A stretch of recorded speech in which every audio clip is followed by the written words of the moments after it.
You know what's really strange about the internet? Not misinformation, not conspiracy theories, not even AI. It's the fact that fictional things don't seem to stay fictional very long. And I don't mean stories spreading online. Stories have always spread. Campfire tales, urban legends, ghost stories. Humanity's always done that. But the internet changed something. Because now, millions of people can focus on the same idea, simultaneously, constantly, every hour of every day. And over the last 20 years, something deeply unsettling started happening. Certain fictional entities stopped behaving fictionally. People who had never spoken to each other described having the same experiences, the same dreams, the same locations, the same figures standing in corners at night. Some of these entities were completely invented online. Others may have existed long before the internet. But the internet fed them, strengthened them, and standardized them. So tonight we're going to look at the disturbing theory that the digital world may accidentally be creating modern thought forms, entities born entirely from collective attention. And this could get scary.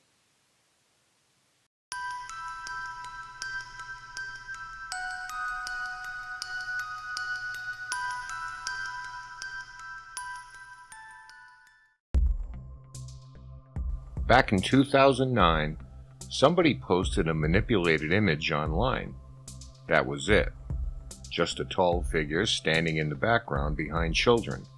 No face, no expression, no explanation. And somehow, that image spread like wildfire. The figure became known as Slenderman. At first, it was obviously fiction. People were writing creepy stories about it for fun. Kind of a collaborative horror experiment. But then something weird happened. Thousands of people began adding details to the mythology independently, yet the descriptions kept lining up almost perfectly. The height, the stillness, the feeling that it was watching from a distance. People started reporting dreams involving forests, static, missing time, and the sensation of being followed by something with no face. And this is where things crossed into genuinely disturbing territory. Some people began claiming they had seen it, not online, not in stories, but in real life. Forum posts appeared from teenagers saying things like, "I swear something was standing behind the trees," or "I felt like it was following me home." Now logically, psychologically, there are explanations for all of this. But what makes the phenomenon unsettling is the consistency. The idea became so widespread and so reinforced that people began interpreting real experiences through the lens of the entity. And then in 2014, reality and fiction collided in the worst possible way. The Wisconsin stabbing case forced the world to confront a terrifying possibility. What happens when enough people emotionally invest in a fictional entity? And at what point does belief begin shaping perception itself? Then came the Backrooms. Honestly, this one may be even stranger, because unlike Slenderman, the Backrooms isn't really an entity. It's a place.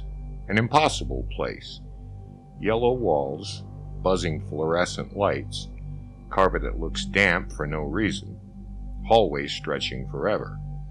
And somehow, thousands of people looked at those images and immediately felt recognition. And that's the creepy part. Not fear, recognition. People kept saying things like, "I've dreamed about this," or "I swear I've been here before." And the descriptions kept matching.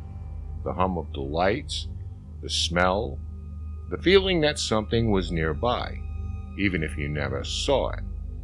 The internet accidentally created a shared liminal nightmare. And now the Backrooms has evolved into this massive collaborative mythology with different levels. creatures, rules, survival guides. Basically, an entire digital afterlife constructed collectively by millions of minds.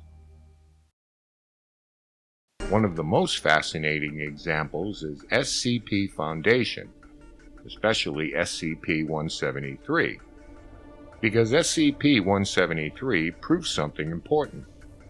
You don't even need visuals anymore, you just need rules. The entity only moves when you stop looking at it.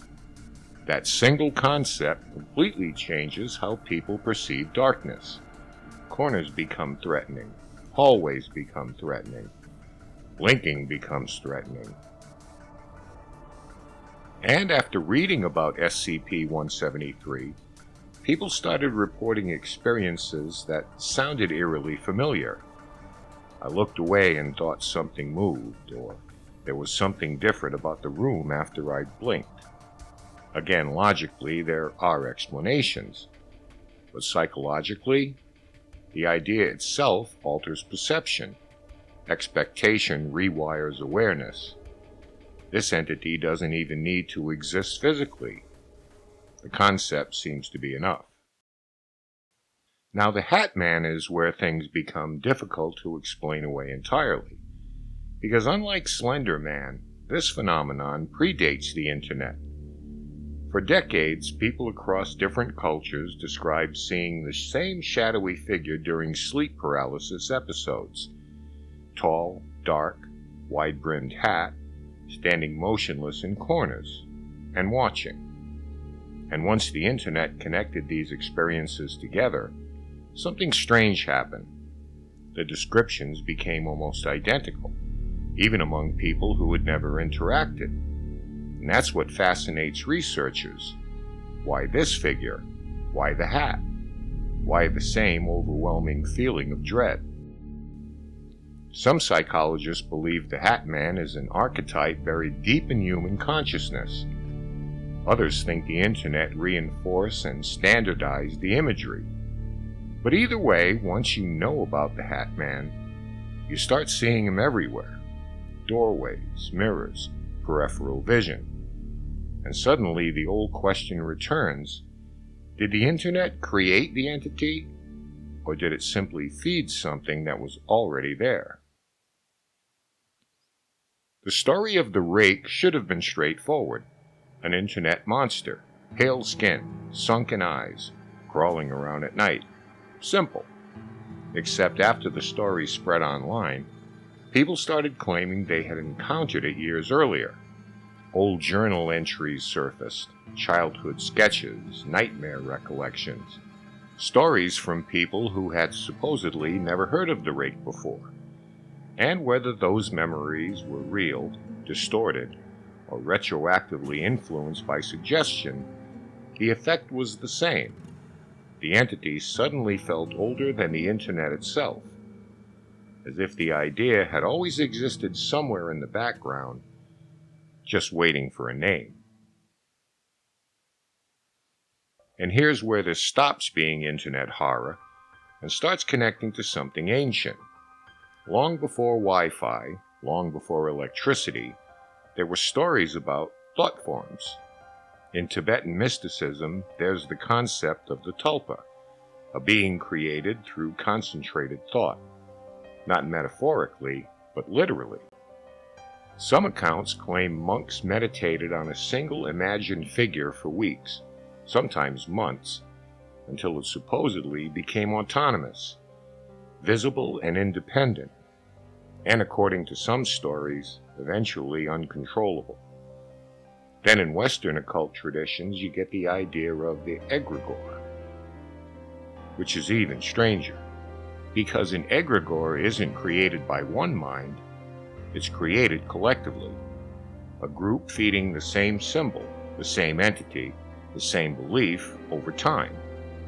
And suddenly the parallels become impossible to ignore.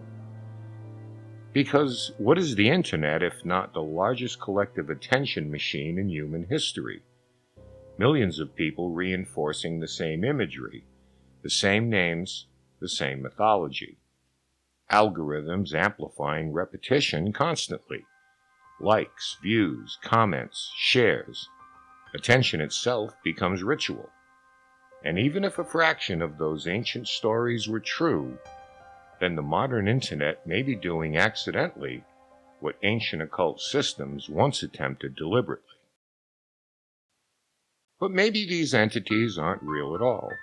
Maybe they're psychological echoes, memes mutating into modern mythology, the human brain doing what it's always done, finding patterns in darkness.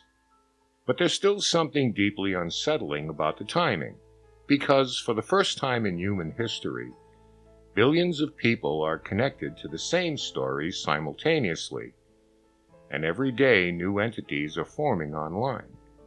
Some disappear instantly, others spread, grow, and stabilize as well as evolve, and eventually some begin to feel real. So maybe the real danger isn't ghosts, demons, or monsters. Maybe the danger is what happens when humanity unknowingly builds something together.